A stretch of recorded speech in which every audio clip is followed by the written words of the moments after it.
सूचना केवल हमारे विचार हैं, वित्तीय सलाह नहीं। निर्णय लेने से पहले खुद शोध करें। किसी भी लाभ या हानि के लिए हम उत्तरदायी नहीं हैं।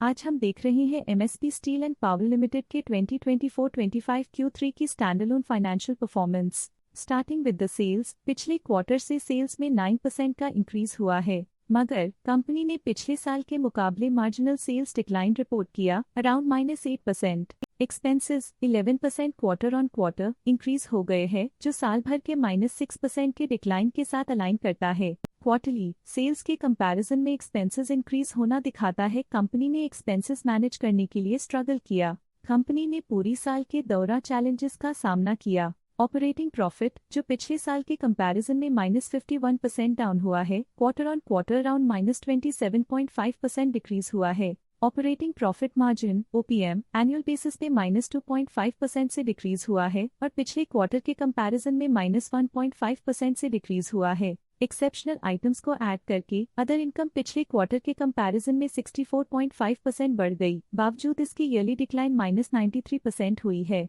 इंटरेस्ट एक्सपेंसेस पिछले क्वार्टर से -28% डाउन हुआ, लेकिन ईयर ओवर ईयर डिक्रीज -37.5% हुआ है। डिप्रिशिएशन कॉस्ट में 2% का क्लाइम देखने को मिला और ईयरली बेसिस पे -2.5% का डिक्रीज देखा गया। Profit before tax annually -244% decrease हुआ, लेकिन प्रोसीडिंग क्वार्टर से -14.5% डिक्रीज हुआ है। इस साल कंपनी ने 78% टैक्स पे किया और क्वार्टरली कंपनी ने -185.5% टैक्स पे किया है। नेट प्रॉफिट ने ईयर ऑन ईयर अप्रॉक्स 4.5 गुना की वृद्धि दिखाई, जो कंपनी के लिए शानदार परफॉर्मेंस रही। लेकिन लास्ट क्वार्टर से लगभग 2 गुना का इंक्रीज हुआ है। इस क्वार्टर में कंपनी का परफॉर्मेंस काफी अच्छा रहा। वहीं अगर एनुअल एनालिसिस की बात करें तो इस साल कंपनी का परफॉर्मेंस काफी अच्छा था। अर्निंग्स पर शेयर ईपीएस में साल भर में पिछले साल के मुकाबले काफी ज्यादा ग्रोथ देखी, जो कंपनी की स्टेलर परफॉर्मेंस को दिखाता है। लेकिन क्वार्टरली में लगभग 1.5 गुना की बढ़ोतरी भी नजर आई। इस क्वार्टर में कंपनी का ईपीएस काफी अच्छा रहा।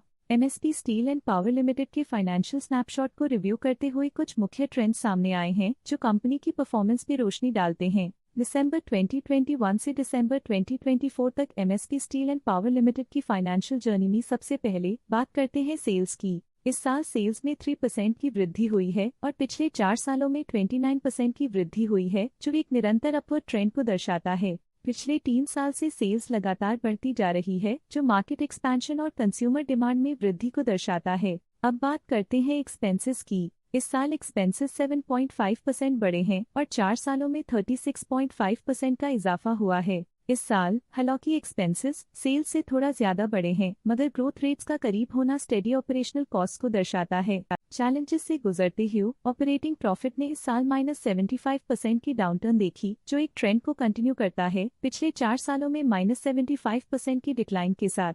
कठिन दौर से गुजरते हुए नेट प्रॉफिट में इस साल -10% की गिरावट आई है, जो पिछले 4 सालों में -19% की गिरावट के साथ चुनौती पेश करता है। ईपीएस के लिए रास्ता कठिन रहा है। इस साल ईपीएस -14.5% डिक्रीज हुआ और पिछले 4 सालों में कुल मिलाकर -29.5% की गिरावट हुई है। चलिए अब बात करते हैं शेयर होल्डिंग पैटर्न की। एमएसपी स्टील एंड पावर की शेयर होल्डिंग रिपोर्ट्स कुछ इस प्रकार की हैं, जो दिसंबर 2024 के 31 तक चलता है। ये रिपोर्ट कंपनी के शेयर्स की डिटेल्ड जानकारी देता है, जिसमें promoters, promoter groups, foreign investors, public investors और सरकारी एंटिटीज शामिल हैं। प्रमोटर्स शेयर होल्डिंग 2024 के सितंबर में 42.34% से 2024 के दिसंबर में 36.86% तक डिक्रीज हो गया। ये डिक्रीज दिखाता है कि इस टाइम पीरियड में कंपनी पे प्रमोटर्स का कंट्रोल कमजोर हुआ है। पब्लिक हेल्थ शेयर्स का परसेंटेज 2024 के सितंबर में 54.65% से 2024 के दिसंबर में 49.72% तक डिक्रीज हो गया। इस डिक्रीज से साफ है कि इस टाइम पीरियड में कंपनी में पब्लिक का हिस्सा डिक्रीज हुआ है। जब कंपनी के शेयर्स का मैक्सिमम हिस्सा पब्लिक के पास होता है, तब ये माना जाता है कि कंपनी कमजोर हाथों में है, जो बाजार की अस्थिरता और स्पेक्युलेटिव ट्रेडिंग को इंडिकेट करता है। DII डोमेस्टिक इंस्टीट्यूशनल इन्वेस्टर्स ने अपना शेयर होल्डिंग सितंबर 2024 में 1.91% से दिसंबर 2024 में 12.9% तक इंक्रीज किया। ये बताता है कि डोमेस्टिक इंस्टीट्यूशंस ने कंपनी में अपना इंटरेस्ट 10.99% तक इंक्रीज किया है।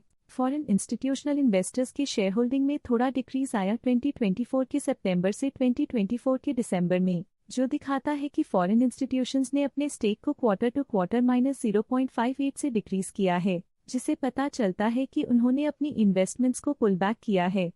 ये था कंपनी का करंट शेयर होल्डिंग पैटर्न। आज के लिए फाइनेंशियल सेक्टर में इतना ही।